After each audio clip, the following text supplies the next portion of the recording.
Video शुरू करने से पहले अगर मैं आपसे पूछूं कि ऐसा कौन सा देश है जिसकी मिलिट्री सबसे ज्यादा स्ट्रॉन्ग है, ऐसा कौन सा देश है जिसकी करेंसी को वर्ल्ड वाइड एक्सेप्ट किया जाता है, ऐसा कौन सा देश है जिसके पास सबसे ज्यादा ओलंपिक मेडल्स हैं, किस देश की जीडीपी सबसे ज्यादा है और इकोनॉमी के मामले में कौन सा देश सबसे ऊपर है, इन सब सवालों का एक ही जवाब है और वो है यूनाइटेड स्टेट्स ऑफ अमेरिका।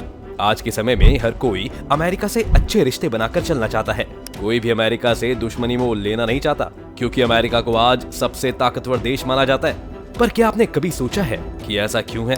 कैसे बना अमेरिका सुपर पावर? जानते हैं आज की इस वीडियो में। पर वीडियो शुरू होने से पहले अगर आप लोग चैनल पर नए हैं या आपने अभी तक चैनल को सब्सक्राइब नहीं किया है तो चैनल को सब्सक्राइब करना और बेल आइकन दबाना ना भूलें ताकि हमारे चैनल की कोई भी वीडियो आपसे मिस ना हो जाए।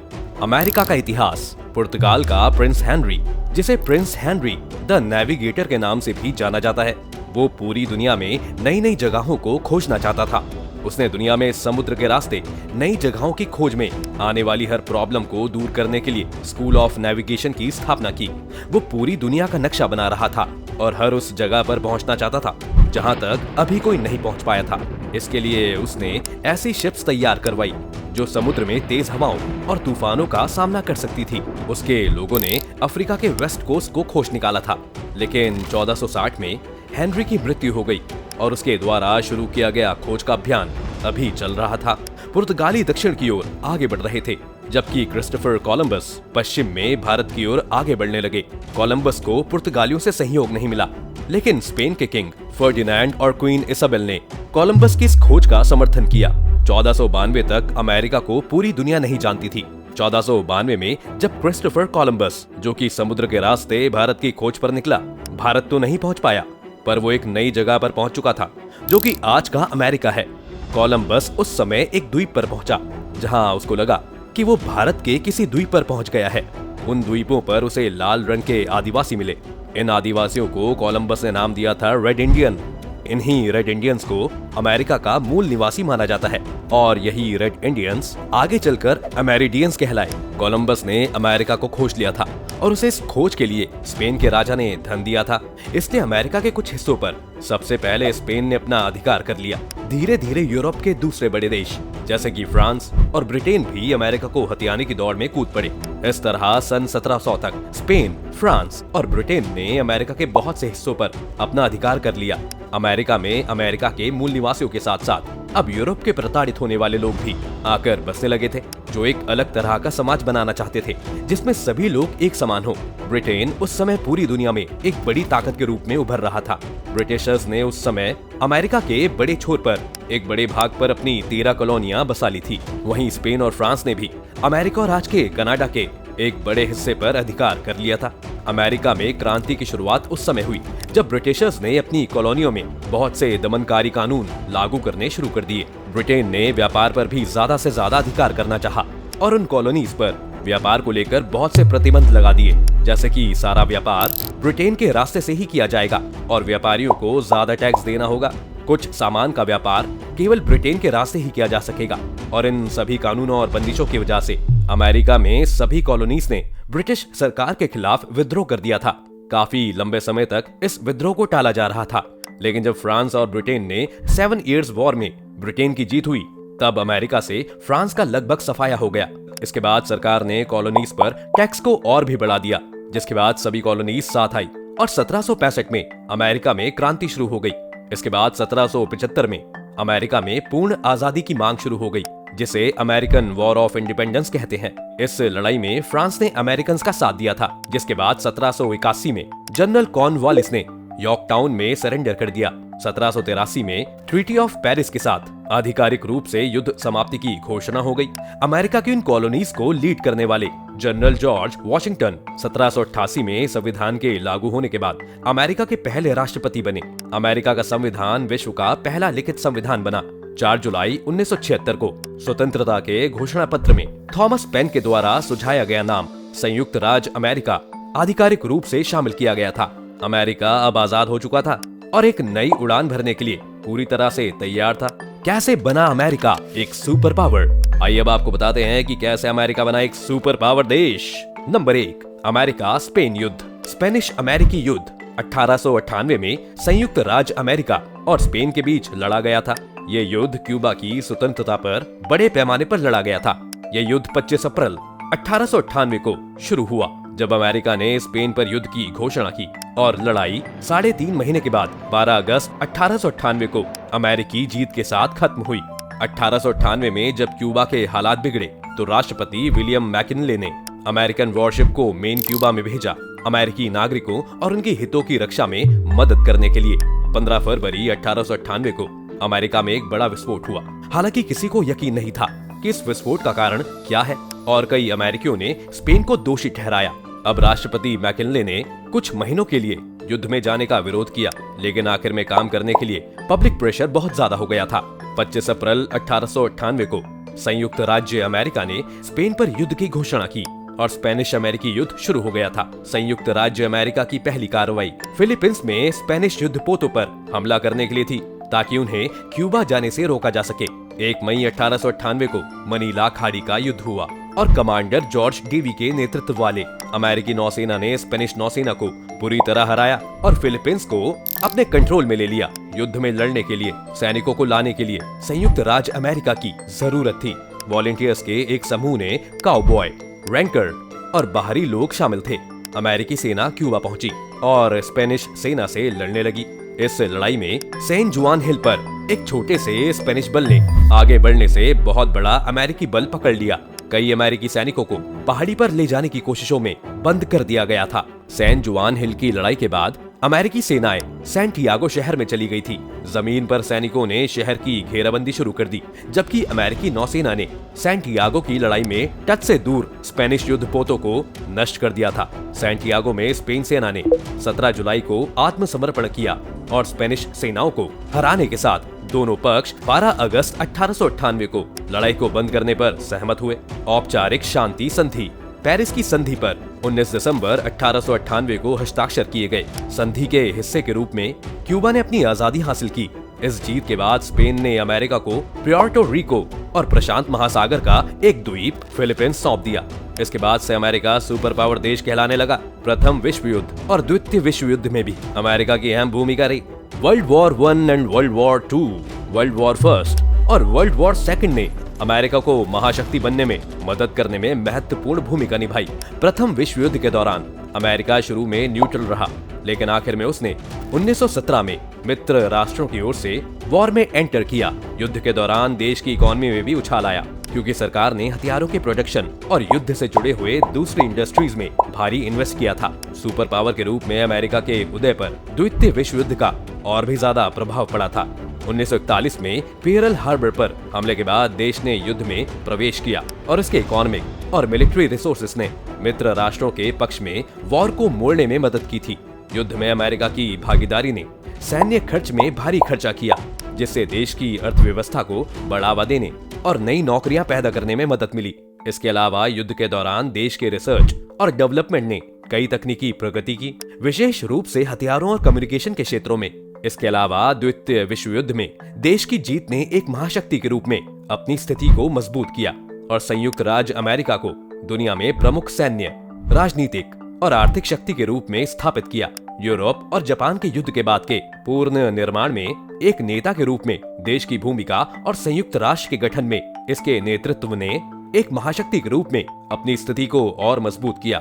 सारांश में प्रथम विश्व युद्ध और द्वितीय विश्व युद्ध में अमेरिका की भागीदारी ने देश को आर्थिक और सैन्य ताकत हासिल करने की अनुमति दी, जिससे दुनिया में एक महाशक्ति के रूप में अपनी स्थिति मजबूत हुई। वर्ल्ड वाइड नेटवर्क अमेरिका एकमात्र देश है जिसका सबसे ज्यादा इफेक्टिव नेटवर्क दुनिया भर में फैला हुआ है। इकोनॉमिक पॉइंट ऑफ व्यू से भी अमेरिका आज नंबर 1 है। डिस्प्यूट की स्थिति में अमेरिका दुनिया भर में फैले अपने सैन्य अड्डों के जरिए ज्यादा प्रभावी भूमिका निभाने की स्थिति में है। परमाणु बमों की तकनीक सबसे पहले हासिल कर उसने दुनिया के देशों पर अपनी अलग छवि बनाई।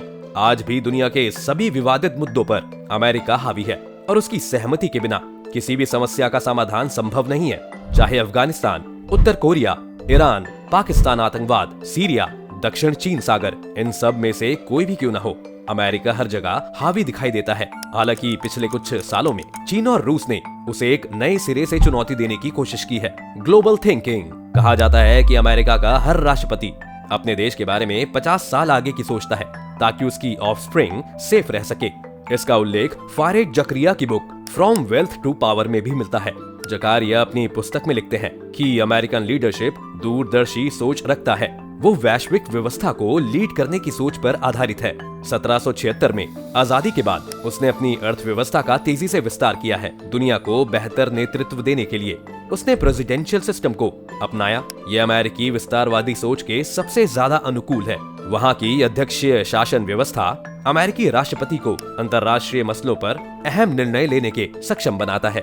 वैश्विक मसलों पर अहम भूमिका 1898 में स्पेनिश अमेरिकी युद्ध से लेकर अभी तक अमेरिका ने हर अंतर्राष्ट्रीय मसलों पर अहम भूमिका निभाने का काम किया है। प्रथम विश्व युद्ध पूर्वी एशिया में इंस्टेबिलिटी के दौर को खत्म करने और द्वितीय विश्व युद्ध में तो उसने निर्णायक भूमिका निभाई। द्वितीय विश्व युद्ध के बाद अमेरिका का दुनिया भर में हर मामले में विस्तार तेजी से हुआ।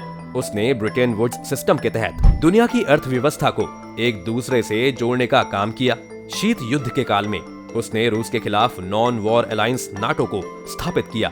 उसने साम्यवादी शासन को रोकने के क्रम में दुनिया भर में सैन्य ताकत का विस्तार किया। उसी का नतीजा है कि वियतनाम, इराक, अफगानिस्तान, सऊदी अरब और दक्षिण कोरिया जैसे देशों के साथ गठजोड़ किया और अमेरिकी हितों की रक्षा की। अब चीन के साथ ट्रेड वॉर। अमेरिकी राष्ट्रपति चीन के बढ़ते प्रभाव को कम करने के लिए चौतरफा घेरने में जुटा है ताकि अमेरिकी बादशाहत को आगे भी बरकरार रखा जा सके। इसके लिए अमेरिका ने दक्षिण सागर में चीन को घेरने की कोशिश की है। उत्तर कोरिया को अपने वश में करने के लिए युद्ध को भी न्योता देने से पीछे नहीं रहा। हालांकि युद्ध नहीं हुआ, पर अमेरिका ने इसकी रूपरेखा तैयार कर ली थी। इतना ही नहीं, उसने चीन को घेरने के लिए भारत के साथ रणनीतिक समझौता भी किया है।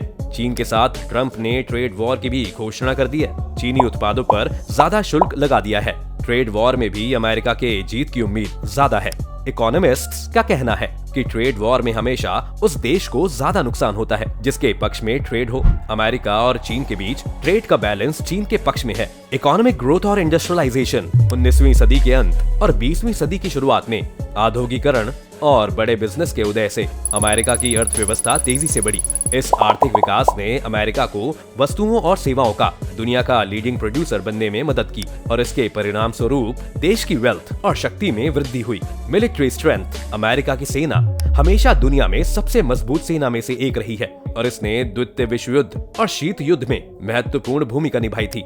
देश की मिलिट्री स्ट्रेंथ ने एक महाशक्ति के रूप में अपनी स्थिति को सुरक्षित करने में मदद की और ये आज भी विश्व मामलों में एक प्रमुख भूमिका निभा रहा है। Political stability.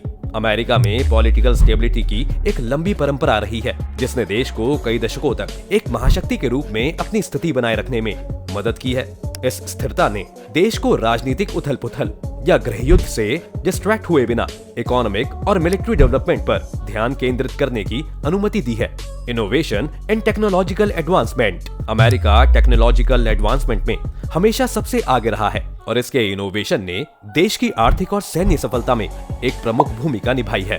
टेलीग्राफ और टेलीफोन से लेकर इंटरनेट और स्मार्टफोन तक अमेरिकी इनोवेशन ने दुनिया के कम्युनिकेशन के तरीकों को बदल दिया है और वे भविष्य को आकार देना जारी रखते हैं। इसके वास्ट नेचुरल रिसोर्सेस जिसमें उपजाऊ भूमि और प्रचुर मात्रा में खनिज भंडार शामिल हैं, जिसने तेजी से आर्थिक विकास को सक्षम किया। इमिग्रेंट्स का अराइवल विशेष रूप से 19वीं सदी के अंत और 20वीं सदी की शुरुआत में, जिन्होंने देश में नए कौशल और विचार लाए और हायर एजुकेशन की देश की मजबूत व्यवस्था जिसने दुनिया के कई प्रमुख वैज्ञानिक, इंजीनियर और एंटरप्रेन्योर्स पैदा किए हैं। कुल मिलाकर अमेरिका की महाशक्ति की स्थिति में राइज एक ग्रेजुअल प्रोसेस थी जो इकोनॉमिक, पॉलिटिकल और मिलिट्री फैक्टर्स के कॉम्बिनेशन से प्रेरित थी। देश की मजबूत अर्थव्यवस्था, राजनीतिक नेतृत्व और सैन्य शक्ति सभी ने इसके पृथ्वी पर नंबर 1 महाशक्ति देश के रूप में उभरने में योगदान दिया। टुडेज अमेरिका आज की दुनिया में लीडिंग इकोनॉमिक, पॉलिटिकल और मिलिट्री पावर्स में से एक है। विश्व बैंक के आंकड़ों के मुताबिक संयुक्त राज्य अमेरिका के पास 2020 में लगभग 21.44 ट्रिलियन डॉलर की कुल जीडीपी के साथ दुनिया का सबसे बड़ा सकल घरेलू उत्पाद है। ये दुनिया के सकल घरेलू उत्पाद का लगभग 25% है। पर कैपिटा इनकम के मामले में संयुक्त राज्य अमेरिका दुनिया में सबसे ऊंचे स्थान पर है।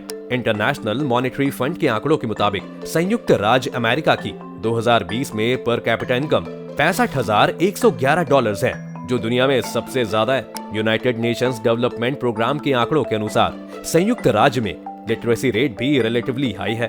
15 वर्ष से ज्यादा आयु के अनुमानित 99% एडल्ट पढ़ने और लिखने में सक्षम हैं। ये दुनिया में हाईएस्ट लिटरेसी रेट्स में से एक है और ग्लोबल एवरेज से अधिक है। अमेरिका से क्या सीख सकता है भारत? महाशक्ति बनने के लिए भारत अमेरिका से कई महत्वपूर्ण सबक सीख सकता है। एजुकेशन और इनोवेशन में इन्वेस्ट करें। एक सुपर पावर के रूप में अमेरिका की सफलता काफी हद तक इसका मजबूत एजुकेशन सिस्टम और इनोवेट करने की क्षमता के कारण है। भारत एक स्ट्रॉन्ग ह्यूमन कैपिटल और नॉलेज बेस्ड इकोनॉमी के निर्माण के लिए शिक्षा और रिसर्च और डेवलपमेंट पर अमेरिका के जोर से सीख सकता है। इकोनॉमिक ग्रोथ को बढ़ावा।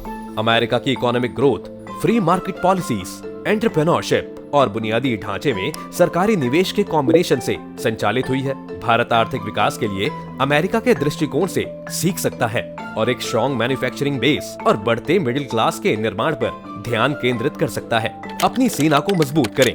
महाशक्ति का दर्जा हासिल करने में अमेरिका की सैन्य शक्ति एक इम्पोर्टेंट फैक्टर रही है। भारत ग्लोबल स्टेज पर अपने राष्ट्र हितों और प्रोजेक्ट वॉर की रक्षा के लिए सैन्य तैयारी और अपनी मिलिट्री कैपेबिलिटीज के मॉडर्नाइजेशन पर अमेरिका के ध्यान से सीख सकता है। फ्री ट्रेड को बढ़ावा। फ्री ट्रेड और खुले बाजारों से अमेरिका की अर्थव्यवस्था को काफी लाभ हुआ है। भारत ट्रेड फ्री के लिए अमेरिका के दृष्टिकोण से सीख सकता है और अपने बाजारों को दुनिया के लिए खोलने के लिए काम कर सकता है, जो आर्थिक विकास को बढ़ाने और इंटरनेशनल कोऑपरेशन को बढ़ावा देने में मदद कर सकता है। पॉलिटिकल स्टेबिलिटी को प्रमोट करें। अमेरिका की पॉलिटिकल स्टेबिलिटी उसके महाशक्ति के दर्जे में वृद्धि का एक मेन कारण रही है। भारत पॉलिटिकल स्टेबिलिटी पर अमेरिका के फोकस से सीख सकता है और ये सुनिश्चित करने के लिए काम कर सकता है कि उसकी राजनीतिक व्यवस्था स्टेबल और विश्वसनीय हो।